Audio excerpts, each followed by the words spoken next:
Pascual Ángeles. Él es el secretario general de la Asociación Sindical de Pilotos Aviadores de México. Capitán, ¿cómo estás? Muy buenas noches. Muy buenas noches, mi querido Oscar. Un fuerte abrazo, un saludo aquí a todo el auditorio y a mi querido Pepe, que nos dejó trabajando a ti y a mí, mano, pero aquí les seguimos, hombre. Y con mucho gusto. Capitán, claro. Muchas preguntas para entender el regreso de la marca mexicana de aviación. Primero que nada, yo quisiera cuestionarte, ¿en este momento es necesario y funcional tener una nueva aerolínea en nuestro país?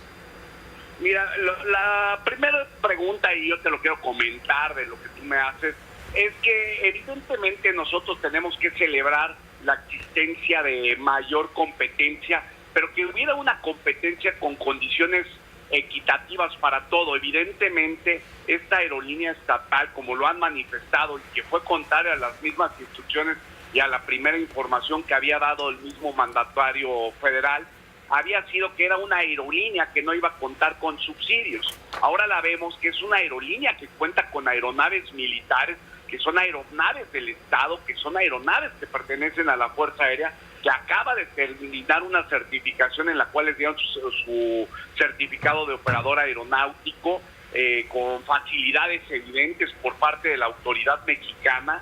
Creo que ahí no es correcto, primero que nada, que exista una competencia desleal. Si hubiese una competencia leal, claro que estaríamos todos celebrando la existencia de una fuente de empleo, una aerolínea más en el país que nos pueda generar la conectividad en ciertas regiones, evidentemente.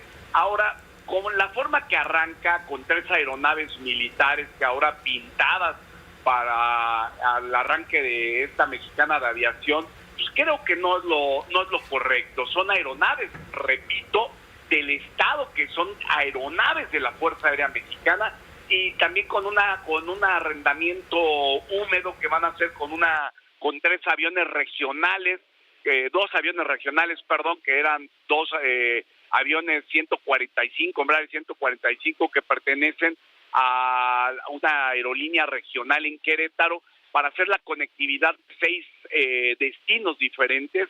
Entonces, ahí creo que todavía quedan muchos blanqueoscuros en el panorama aeronáutico respecto a Mexicana de Aviación. Capitán, vamos a detenernos en este tema porque lo tenía contemplado como una de las preguntas.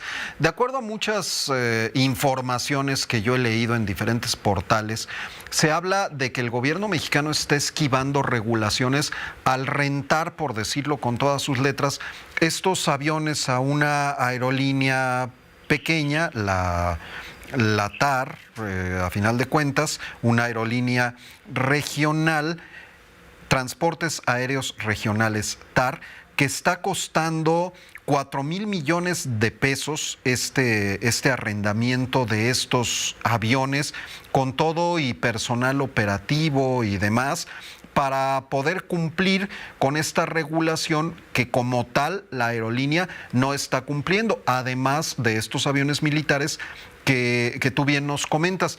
Aquí la primera duda que a mí me surge es, tratándose de aviones, ¿qué tan viejo es un avión con 23 años de historia, como estos de la TAR, 20 años como los militares? Y en el caso de los militares, pues hay muchos comentarios sarcásticos en las redes sociales, porque tengo entendido que son algo así como 50 asientos los que van a tener. Vamos, aviones muy pequeñitos, ¿no? Los de la aerolínea regional, Transportes Aéreos Regionales, con sede en Querétaro, son aviones ya, digamos, ya no modernos, que ya inclusive el fabricante Embraer, que es un fabricante brasileño, ya suspendió la construcción de estos aviones. Ahora, de los 4,000 millones de pesos que tú habías mencionado, recordarás que esos 4,000 millones de pesos fue lo que en la mañanera, en una mañanera en julio, lo dio a conocer el secretario de la Defensa Nacional, que era el presupuesto que ellos tenían para el arranque de Mexicana. Y todo, tú también recordarás que todo ha sido encriptado como cuestiones de seguridad nacional o que van a estar encriptados. Entonces, no está muy claro cómo van a ser, cómo fueron esos arrendamientos húmedos, cómo van a ser las contrataciones. cómo van a ser los esquemas de pago, no lo tenemos todos en conocimiento, únicamente lo conocen los que están involucrados, no es una información pública. Ahora, las otras aeronaves, las militares, pues, obviamente eran aeronaves que pertenecían o siguen perteneciendo al Estado mexicano a través de la Fuerza Aérea Mexicana para llevar a cabo las 5 misiones que tienen encomendadas de acuerdo a la Ley Orgánica del Ejército y Fuerza Aérea, y entonces fueron destinados para otra cosa, porque ese es el presupuesto y para lo que están destinados como un ordenamiento constitucional en el Ejército y Fuerza Aérea, que ahora están siendo destinados para otro servicio. Entonces, también nosotros habíamos manifestado que si la competencia, y yo te lo platico honestamente, todas las aerolíneas tienen que pagar seguridad social, todas las aerolíneas tienen que pagar mantenimiento, todas las aerolíneas tienen que pagar IMSS, Infonavit, y vaya, todas las cuestiones que la misma ley federal del trabajo obliga a cualquier empresa privada.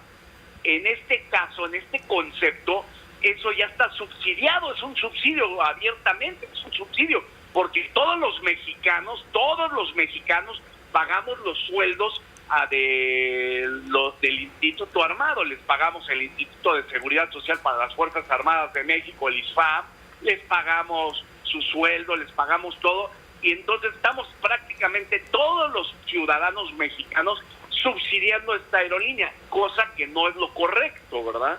¿Por qué? Porque por tratar de hacer un bien, por un lado nos comentan que es para tener una mayor competitividad, para tener un esquema de que el boleto sea más democrático, es decir, que el boleto sea más accesible a la población civil, pero por el otro lado, como tú bien lo sabes, el día 6 de enero viene una disminución de operaciones en el Aeropuerto Internacional de la Ciudad de México, el 1 de enero viene un alza del 77% de prácticamente los servicios aeroportuarios en el AICM. Entonces, por un lado le suben el precio por todos lados y por otro lado subsidian a una aerolínea del Estado.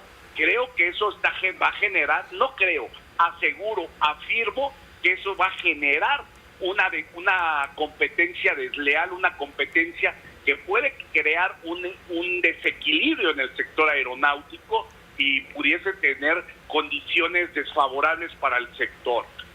Ahora, Humberto, si entendiéramos esta aerolínea como una herramienta para que más mexicanos pudieran viajar por los aires, por las razones que tú me quieras decir, por vacaciones, por urgencia familiar, por trabajo, y esta aerolínea va a ser de bajo costo, pues a lo mejor se puede medio justificar el estarle inyectando tantos recursos, tantos apoyos, y lo puedes ver desde un lado egoísta, quitando a las aerolíneas y decir, bueno, es en beneficio de los mexicanos, pero no me queda claro del todo.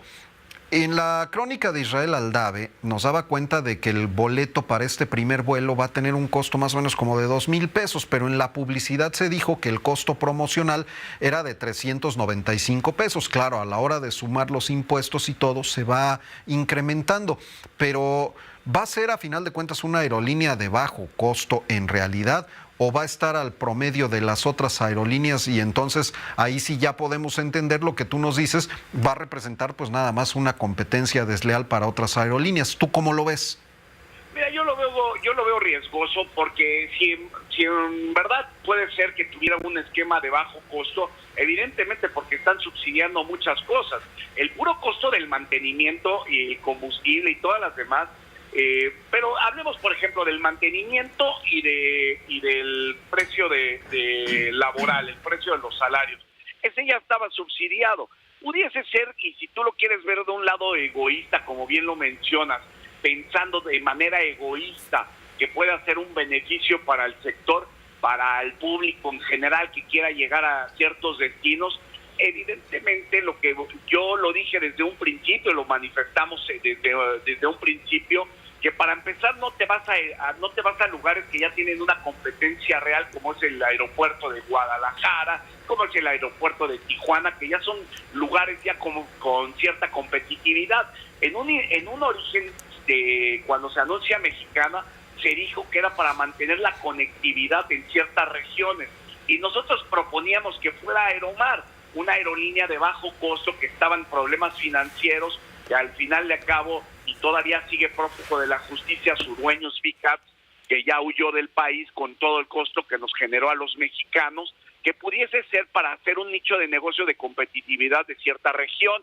Pero en México, desafortunadamente, no hemos visto la industria aérea como un producto de una maquinaria económica y de una maquinaria que genere detonante de economías regionales. Lo seguimos viendo como un tema de negocio, o un tema para el Estado lo ve como un tema de negocio, digamos de esta manera, y no como en otros estados, como por ejemplo, yo te puedo decir que Estados Unidos no tiene ningún aeropuerto, bueno, tiene un solo aeropuerto concesionado, que es el de Puerto Rico, y los demás pertenecen al Estado, y lo que hacen es bajar completamente sus costos para que los boletos sean más accesibles.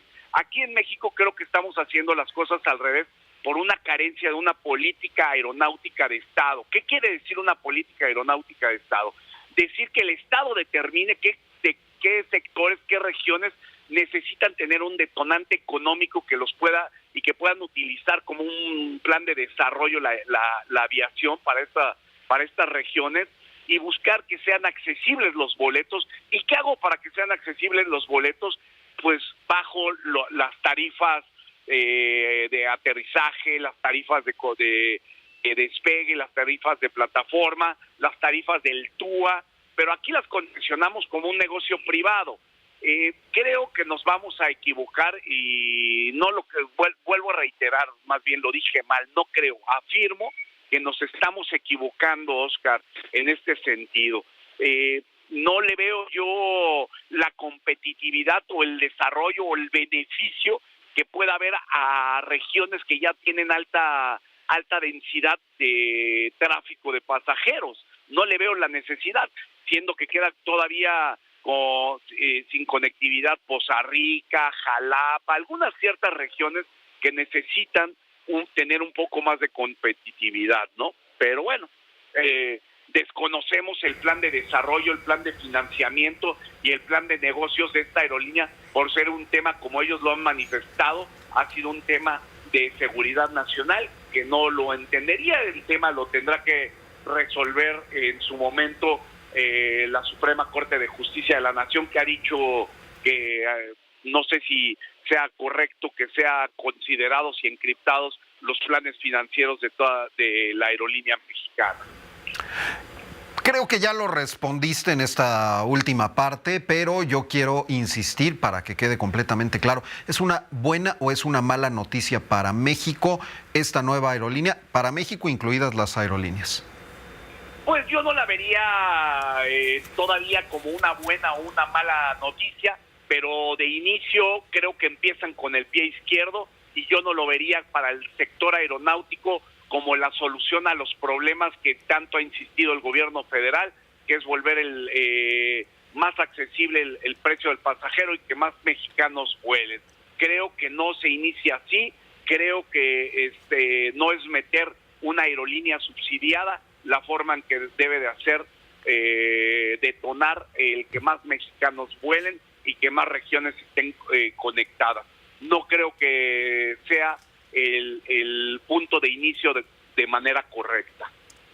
Humberto, yo no quiero dejar de preguntarte esto, más que preguntarte, comentártelo y que tú nos lo comentes, porque después de que estuviste en días recientes en la mañanera con el presidente Andrés Manuel López Obrador y le entregaste, no sé si unas alas originales o una réplica de las primeras que se utilizaron en Mexicana, alas de piloto, y lo nombraste el primer piloto de Mexicana de Aviación, yo vi que en redes sociales te tundieron y te dijeron que si ya andabas volando hacia Palacio y demás. ¿Cómo recibiste todas estas críticas y comentarios?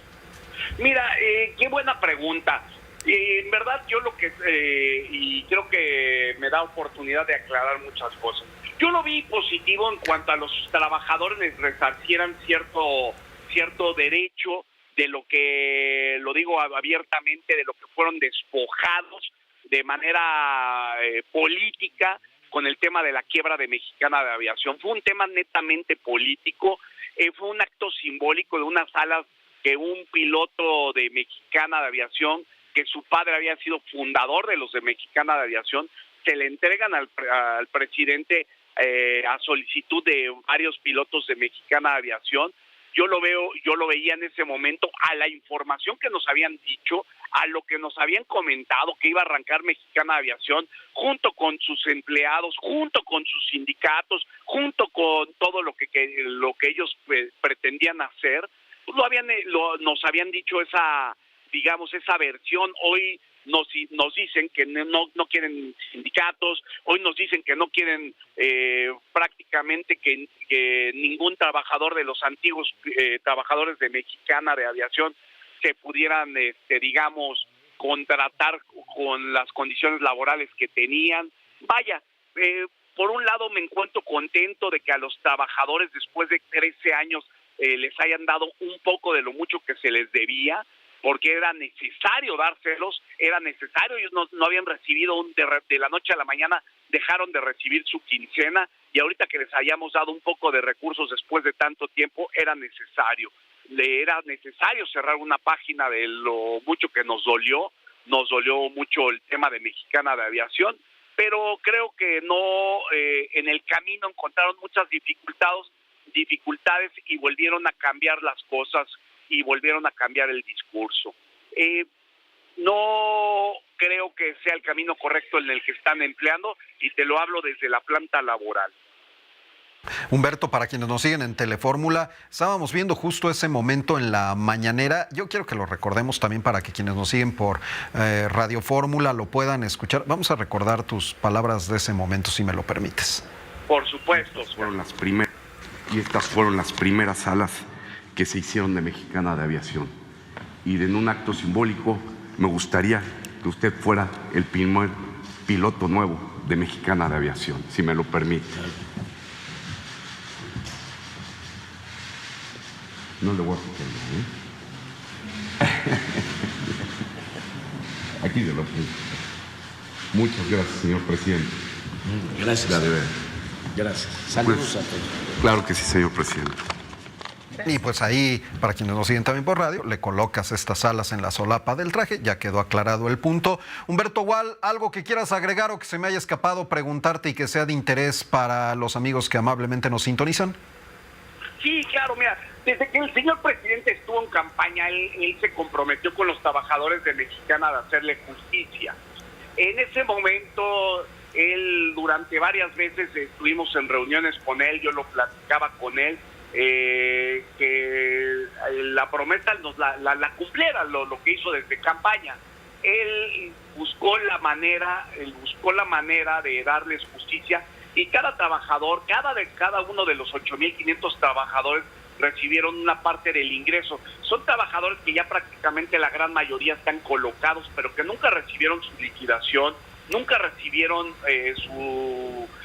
ni siquiera su última quincena la habían recibido. Había ciertos bienes que ya nadie los quería comprar, y el gobierno federal los compra. Entonces, en ese momento nosotros estábamos muy alegres, mas no contentos con la forma en que se está dando el nicho de negocio que están ellos manifestando. Creo que ahí es un error muy grande lo que están haciendo de manera abierta, lo comento. Bien, Humberto Gual Ángeles, secretario general de la Asociación Sindical de Pilotos Aviadores de México, muchas gracias, no solo por esta entrevista, sino por concedérnosla en una época, en una fecha en donde pues todo mundo está con la familia, reponiéndose de la cena. Entonces, doble agradecimiento para ti. Igualmente, un fuerte saludo aquí a todo el auditorio. Por favor, salúdame a Pepe, y que para la próxima sí nos lleve con él de vacaciones, mano. Cuenta con ella, así será. Cuídate mucho. Gracias, Hasta capitán. luego. Abrazo enorme.